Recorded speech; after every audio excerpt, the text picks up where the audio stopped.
What's going on, guys? It's Michael MGF, and today I'm going to be doing a review on the latest LEGO Minecraft Micro World, The End. And the set number for this one is 21107. The recommended ages are 10 and up, and it has a piece count of 440, while the price point is $34.99. And you all know Micro Worlds are expensive, they're out of scale. This is probably why this set is more than likely, I would assume, the final LEGO Minecraft Micro World now that the LEGO Group is transitioning into the semi-bad looking minifig scale sets. And I mean, it would make sense too, because this is the end, and that could also mean the end of the Micro Worlds. Hopefully not, because you guys know how much I love the Micro Worlds and how many Micro Mobs I've made in the past, and I really hope this isn't the final Micro World from the LEGO Group. But I mean, if it is still pretty good, even though it has some minor problems that aren't really that bad. We'll go over all this right now, but for right now, we're going to take a look at the Enderman included, and they're pretty much the same, so we're just going to take a look at the one Enderman, and the Ender Dragon will be included with the actual set portion. So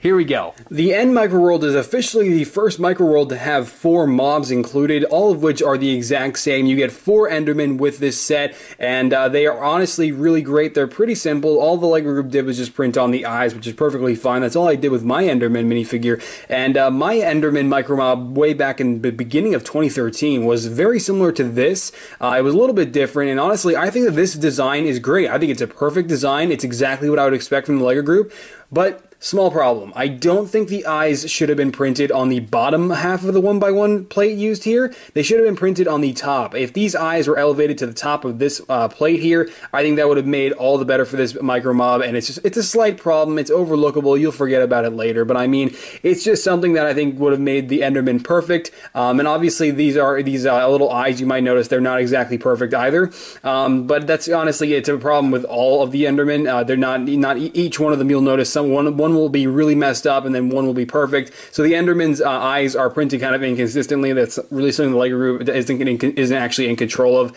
So it's not really a complaint, just something I figured I'd point out to prepare you for when you get this set, that all the Enderman's eyes might be a little bit different from one another due to the printing. But I mean, yeah, other than that though, it's a pretty self-explanatory design. Obviously, the arms can be posed, which is pretty awesome, and these are obviously just a couple of 1x2 tiles on this 1x1 modified brick that has knobs on both sides. So pretty awesome Micro Mob. And obviously, if you pull off like an end stone block from the end, you can have the Enderman grip onto it. So that's pretty cool. But I mean, other than that, that's pretty much it for the Enderman, and it's pretty awesome to actually see this as an official LEGO minifigure or Micro Mob.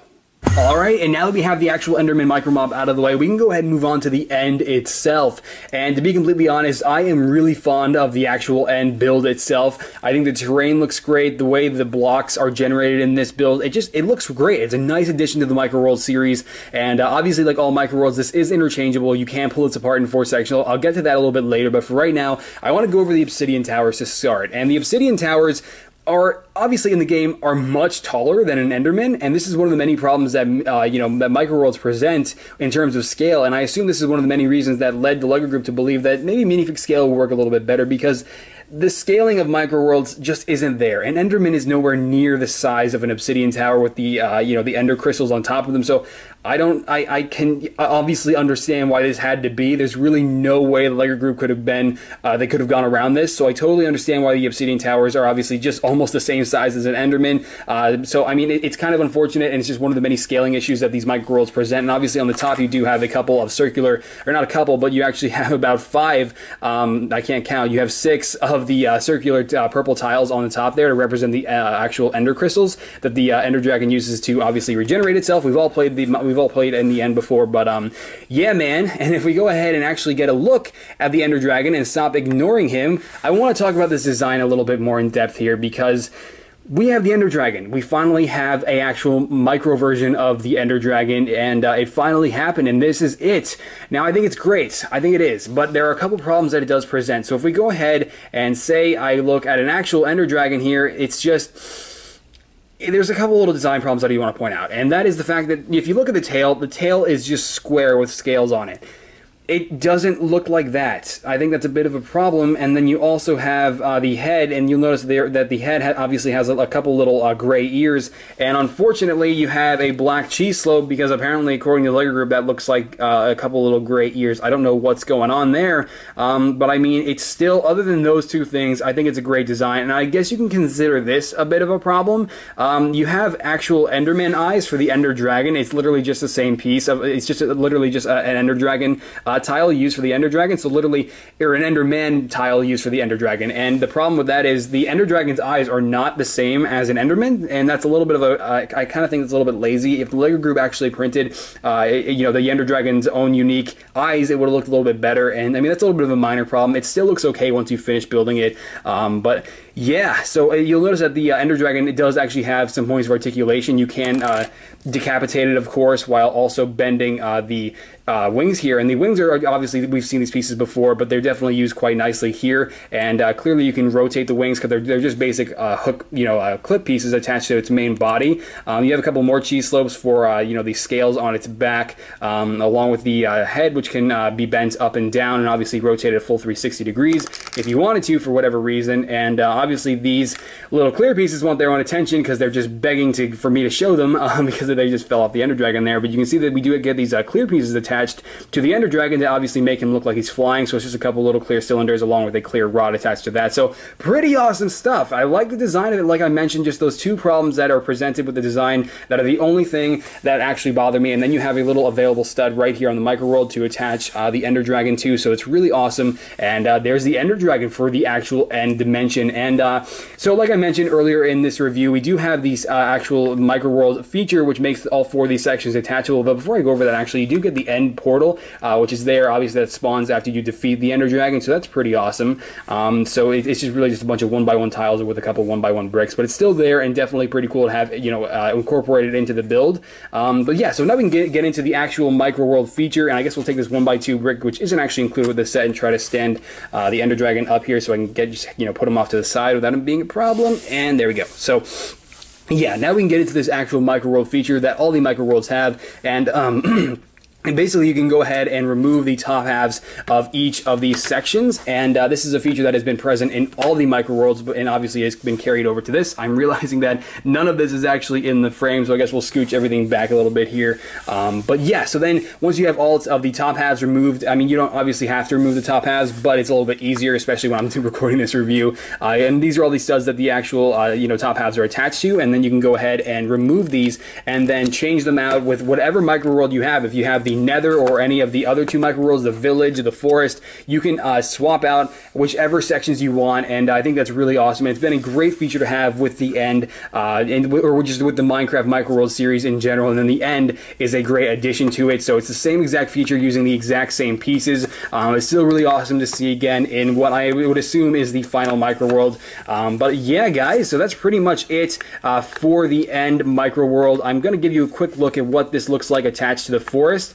But I mean, other than that, that's pretty much it for the actual review portion, and it's definitely a great build. I really do appreciate what the LEGO Group did here, but once again, they're obviously the Micro Worlds do present a bit of a scaling issue, which is what like I said, what I would assume is the reason, or one of the many reasons LEGO Group decided to go with minifig scale sets. But other than that, that is pretty much it for my review on the end Micro World, and like I said, I mean, I assume this is the last of the Micro Worlds. I really do hope not, though, because I'm not really fond with what LEGO Group has been showing us of the actual, you know, the actual minifig scale sets. They kind of look a little bit bad, so hopefully we'll still get more Micro Worlds in the future to make up for that, because the Micro Worlds, honestly, even though they are pretty freaking expensive, they're still really enjoyable when you do have them in hand. So other than that, though, that is pretty much it for the review segment of this review, and now we can go ahead and move on to the box instruction manual, extra pieces, and actually before all that, we'll get a look at what this looks like attached to the Forest. So actually, let's do that right now, and then we'll get into all those things. So in the past, we've had the Forest, the Village, the Nether, and now the End, and all of which can be combined. And I don't have the Nether on me right now, but I do have the others. I have my combination of the Village and Forest Micro Worlds. I actually have a couple more Forest Micro Worlds, but they're kind of packed away in a storage unit right now, because if you guys don't know, I'm still in the middle of moving. It's like 6 months later. But regardless, we can go ahead and attach the End Micro World to this, and it works just the same way, using the exact same 1x2 bricks that have the cross slot within them, and then you just simply, with the axle inserted into the brick, you just go ahead and put it in there, and it's a very basic system. I think we've all seen this before. If you haven't seen the other micro worlds, then I guess this is new to you. But I mean, it's a feature that has been spread across all four of them, all four of the micro world sets, and it is pretty cool how you can combine them all. Obviously, this is not how it is in the game. You don't exactly just walk over to the end, but I mean, hey, this is the best we got, and it still works for the feature that it is. You know, so it is still pretty good for what it is. And yeah, I mean, that's not exactly the best way I could attach them, but only when I started recording did I realize I had one of the mine shafts pointed this way, so I apologize for this being a little bit separated. I guess we can go ahead and take this one and put it over here and make it look a little bit better than that. But I mean, yeah, it's a basic micro world feature that has been included with all of the micro worlds, and it is definitely pretty cool to see again, included with the end micro world, and yeah, there you go. The box for the end is pretty awesome. This time, obviously, looking like an obsidian block, because with the other three micro worlds, we had like a standard grass block, we had a wood plank, and a lava block. So now we have an obsidian block for the end, which is obviously very fitting. And I don't know, maybe end stone. I wonder what end stone would look like. It would look more like sand, I guess. You have to save that for the desert biome. Hopefully, we'll get a desert biome, maybe a snow biome, and a jungle biome. I'm going off on a tangent. Up here, you have all four of the Endermen sporting the actual size reference, which is definitely pretty awesome, along with some very cool box art of various different things you can do with this micro world that I just went over in this review. Obviously, the fact that all four sections are interchangeable, and then some other info on the bottom. But other than that, pretty basic box. It's what you'd expect, but it definitely is really awesome, and I love the obsidian texture on it.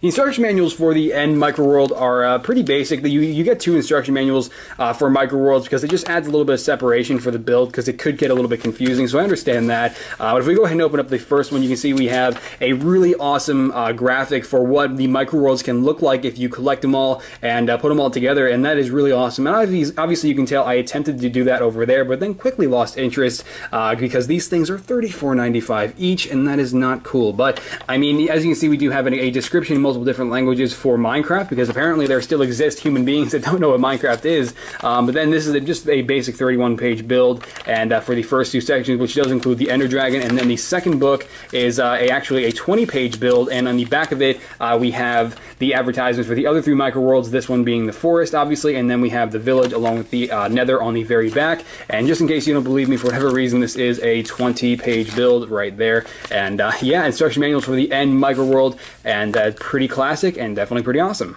I guess. The extra pieces for the end are what you'd expect, and what's really great about micro worlds is that with every printed micro mob that you do get an extra printed piece of that, whatever that printed piece is for the micro mob. So that is really awesome. And obviously this time around you get an extra head piece for the Enderman, the 1x1 black tile with their eyes printed on it. So that's pretty awesome. Brick separator, extra ender crystal, and other than that, pretty self-explanatory. Cheese slope, bunch of extra tiles and plates. So there you go.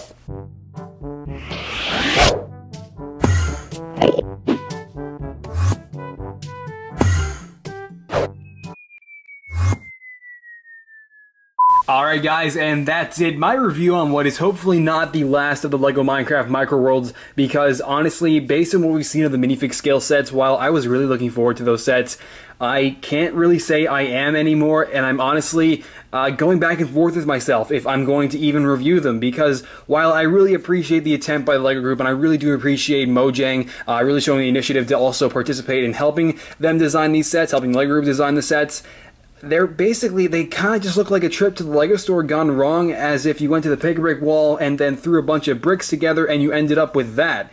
And I hate to say that, because I honestly don't want to say that, but that's what I see when I see these leaked photos. And granted, these leaked photos that we've been seeing are preliminary, and therefore a lot of it is subject to change. And honestly, I really hope a lot of it changes. I hope we see a lot more tiles with these sets, like these tiles, because Minecraft blocks are flat. They don't have studs on them. I mean, granted, once again, there are studs down here, but for the most part, on the surface, it's better when they usually are using tiles, because it looks more like Minecraft. So when I see the LEGO Group not using any tiles at all, I mean, the minifigures aren't really what bother me. It's the fact that LEGO Group has completely neglected to use tiles on those sets, and that's why I'm really hoping that these aren't the last of the micro worlds, because if the minifig scale sets don't pan out for me personally, then I just hope I'll still have these around to review, because these are still really cool if you ask me. And yeah, so if you enjoyed this review or found it informative, be sure to let me know by dropping this video a like below and or your opinion in the comments. And I know that this review came out a little bit later than I wanted it to, about a month later than I wanted it to, but I mean, I have been so busy, so many things have been happening, I can't even begin to explain to you guys. That's why you might have noticed a little bit of a lack of videos lately,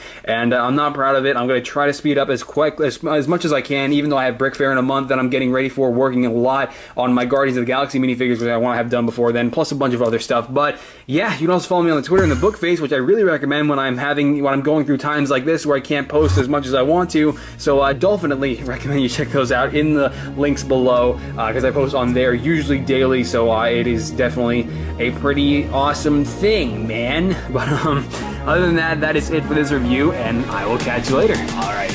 Bye!